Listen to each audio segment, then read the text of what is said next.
Hello everyone, and you're welcome to this tutorial. Here I'm going to show you how to make the Zara twist design. Okay, so after making my Zara cap, I'll drop the link on how to make the Zara cap in the comment section so that you can watch the video on my YouTube channel if you haven't. So I already have my Zara cap ready, and then I have the rest of my fabric and my soft wadding. That's the softest wadding, and I'm making use of the rest of my fabric. Sorry, the fabric I'm making use of is raw silk. You can actually use satin, duchess, ankara, or ashoke for this design, but I'm using raw silk because that's what I had available at the time of filming this tutorial. Moreover, raw silk comes out very nice. All right, so now I already cut up my fabric. Unfortunately, I didn't have the fabric long enough for the measurement I needed, so I had to join. So the measurement is 66 inches length by 6 inches width. All right, the length of my fabric is 66 inches. You can use up to 70 or even 80 depending on how big you want your twist to be. All right, so 66 by 6 inches. So I'm going to fold the 6 inches side into 2 equal halves and then stitch on the wrong side all the way down and turn it out. So I also have this wadding right here. Like I said before, this is the softest wadding. My softest wadding is also the same measurement with my fabric, except that it's not as long as the fabric because the wadding doesn't need to get to the tips of the fabric. So I'm using 6 inches by 60 inches right there. All right, so I have sewn my fabric and I've turned it inside out. I have the right side facing out, and then I inserted my wadding using my safety pin. You can find any method that works for you to insert the wadding. Now, as you can see, my wadding is not getting to the tips of my fabric, so I'm just going to take one end and I'll get my thread. I've doubled my thread, it's quite thick, and I'm going to just tie one tip of my fabric.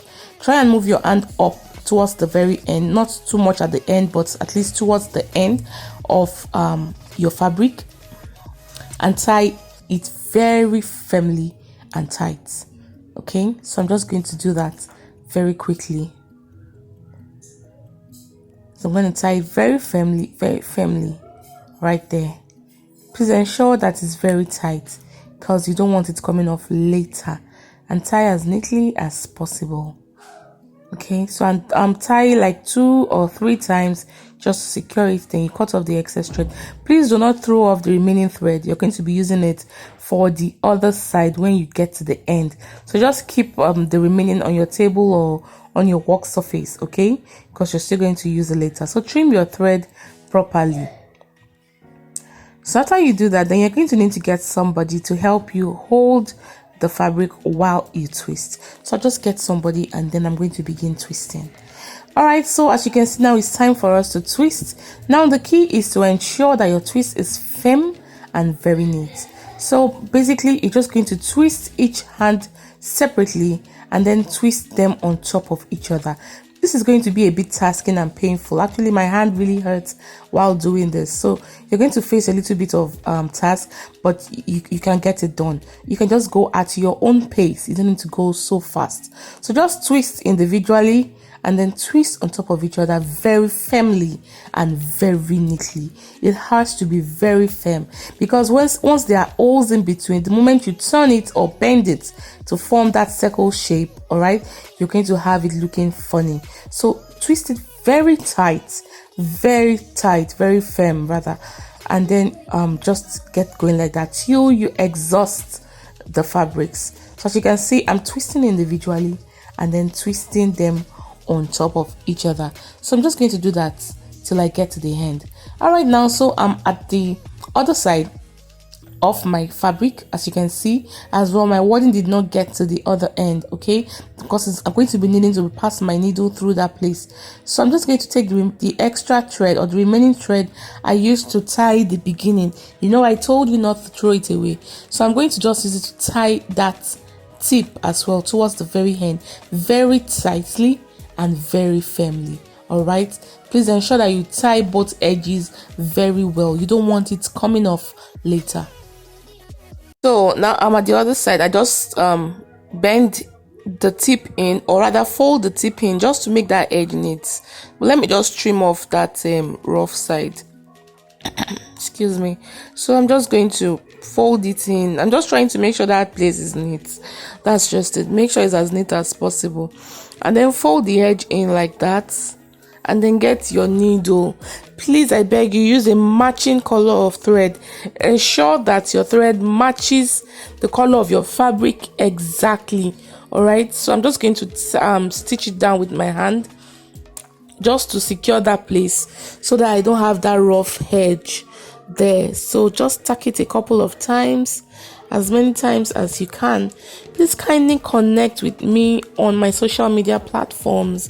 I'm on Facebook at caramels_fashion_hub, and I'm on Instagram at caramels_fashion_hub.millinery. My handles are at the beginning of the video. All right, so now I'm going to bend it in a circular shape. Now I'm just trying to do the circular shape you saw in the picture right there.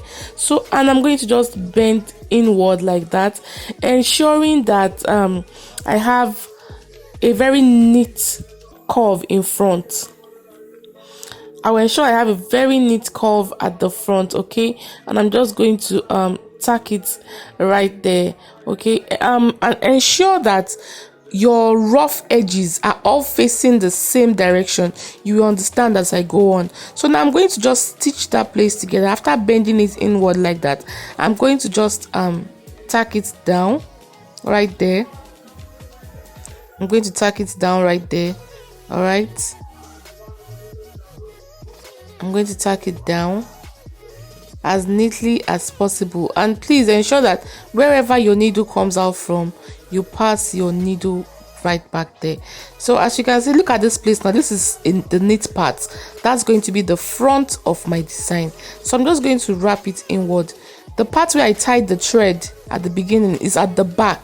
All right, so I'm going to make sure that place that thread is where all my finishing will be, as that's the part I will be placing on the Zara cap. So I'm just going to twist round and round like that firmly. Please don't leave any space when you are twisting till I exhaust the fabric. All right, I'll twist and tack, or rather bend and tack, however you want to call it. So let me just do that and show you briefly. All right, see, so I just bent it very close. Please don't leave any space whatsoever in between. Ensure that it's very firm. You need this to be very firm, and you can see right there, that's where my thread came out from before. I passed my needle right back there to make my tacking almost invisible. And watch where I'm going to bring out my needle. That's where I'm going to be doing most of my tacking. Now I brought it out from in between that twist. That is because even if my tacking is going to show, so for my thread comes out there, it's not going to be too obvious, because that place is like a very tight spot. I don't know if you understand what I'm trying to say. So there's some tackings that won't be able to go through that side, but I will make sure that as much as possible my tacking is done in those corners. All right, that is one of the ways how I achieve a very neat twist when I'm working on this design. You notice some people, after making, they have to start using stones to cover the stitches. It's because their stitches are not neat, they are too visible. So I try as much as possible to take my tacking into those tight corners to be able to hide my stitches. And please don't use fiber for this design. I've seen people that use fiber, it always comes out looking too bulky, too bogus. So if you like the one you saw in my picture, please do not use fiber, do not use foam. Ensure you use the softest wadding. That is what will give you the design the way I made it. Can you see the back? This back is where all my rough work will be. I have to be particular and concerned about the front the most, as that's the part that will be showing. That back part is the place I will be placing on the Zara cap. So just notice the way I'm taking my stitches in and out, pass your thread almost exactly where it comes out from. So I'll continue like that and then I'll come back. Okay guys, so I am at the tip now. I've done it round all the way to that side. I'm just going to take that last part fold it towards the back, where I said is where I have the rough side of the beginning of my twist. Please take note of that. Can you see that? That is where I said I have the rough side. So I'm taking the finishing part towards the back right there. So I'm going to be tacking it down with my needle and thread. Okay, so now I'm done. I've taken it to the back, I've tacked it down. Now it's time for us to attach it on our Zara cap. Okay, so now I'm just going to, still using my matching color of thread and needle, I'm going to attach it to my Zara cap. At the beginning of this class, I forgot to tell you that you need to increase the width of your marco for your Zara cap when making this design. The one on my YouTube video, I used 2.5 inches, but for this design, this twisted design at the back, you need to use about 3.5 to 4 inches to make your design come out more beautiful. Okay, so please ignore the fact that I used the smaller Zara cap. Now I'm going to attach it at the back. You can see the smooth part, that's the neat part, and the rough part. So you can either push your twist inward like this to give it a little bit of bulkiness at the front, or you can put it flat. Me, I like to put it very flat. Okay, so I'm going to attach this to the back of my Zara cap. That's where I closed my Zara cap, ensuring that where I finished the twist is going to be facing down. Okay, that's where I finished the twist, is facing the down part of my Zara cap. And then I like to have more of my twist, of that round twist, at the top of the Zara cap than at the bottom. You can put yours in the middle, you can move the top up a bit more depending on you. So now we're going to be using our matching color of thread and hand sewing needle. Okay, so we're going to start tacking.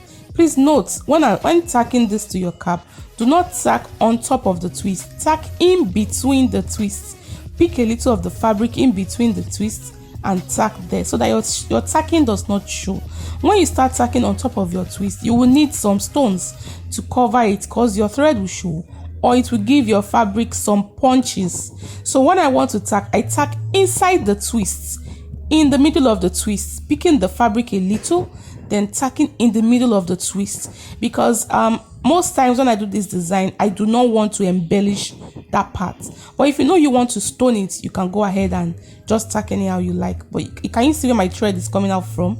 It's coming from inside the twist, not on the twist. Please take note of that. That is how to get a very neat Zara twist design.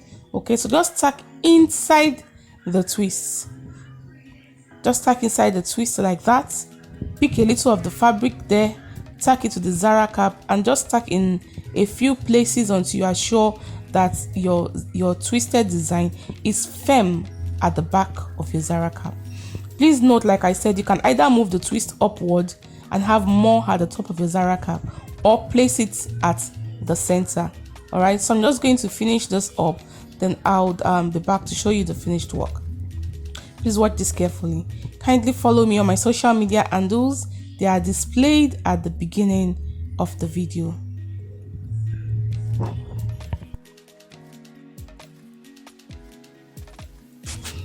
So guys, I'm done attaching it. Can you see that?